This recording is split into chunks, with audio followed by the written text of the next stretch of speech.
I mean, anything's a possibility in Rivals, you know? I mean, I think that's one of the joyous things about it, that, you know, no one's relationship is safe. And, you know, Baz is, you know, he is a playboy. He's a bit of a ladies' man, that's no secret. And Taggie is an incredibly beautiful woman and a free agent for what Baz knows. So I guess you just have to wait and see how that one may develop if it does, yeah.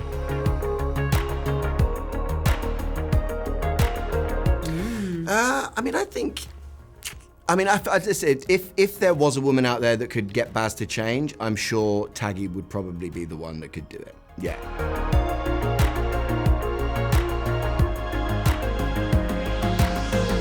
I think at this moment, Cameron thinks that Patrick is kind of cute, but not really much in her league. I don't know if he can fully handle all of who Cameron is. But we never know how that story could develop, and I think for now we're just kind of going on the journey of what things are like with her and Rupert. So it's just kind of fun to play in that world for now, but she would have a better love life and would be happier with Patrick, someone who genuinely, you know, doesn't want anything from her, like he just genuinely respects her. But I don't think that he has enough power in his life to kind of keep her attention right now.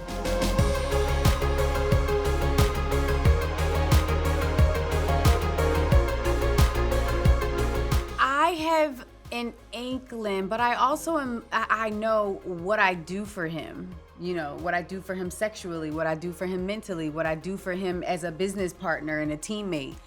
So I like to think in her mind, up until it reaches a certain point, that she's not really worried or feeling like Taggie could be a threat or he could actually entertain this, because we're the distinction of the two of us. We're two totally different women.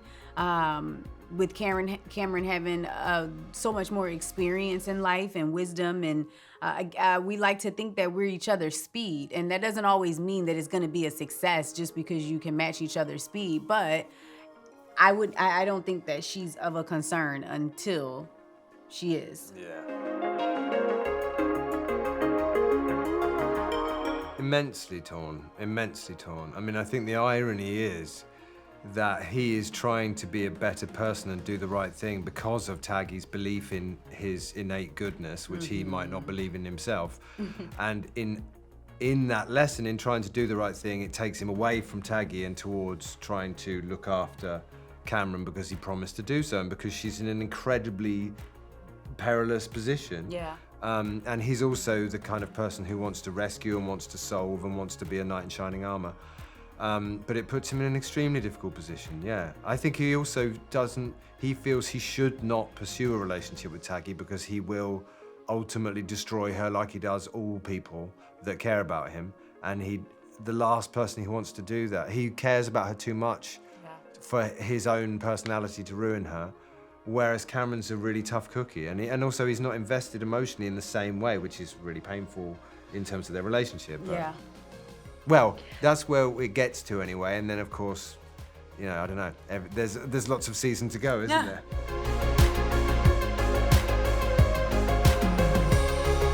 Yeah, I mean, I think you know, James is this kind of guy who is so vain and self-obsessed and egotistical that there's no room to love anybody but himself. And I think that if you asked James whether he was in a loveless marriage or what it's like to be in a loveless marriage, I think he'd be a bit confused at the question. I don't think he even would understand the parameters of it. And I think that when he may or may not find out about Lizzie and Freddie, I think that really cracks his whole perception of what's going on in the world. I mean, James has no idea. James thinks he's the coolest, handsomest, most talented, dynamic guy, and doesn't realize that everyone thinks he's a fairly disgusting buffoon. And so I think if he realized that, and in the same way he realized that his wife loved somebody else, I think that would really shatter his entire existence.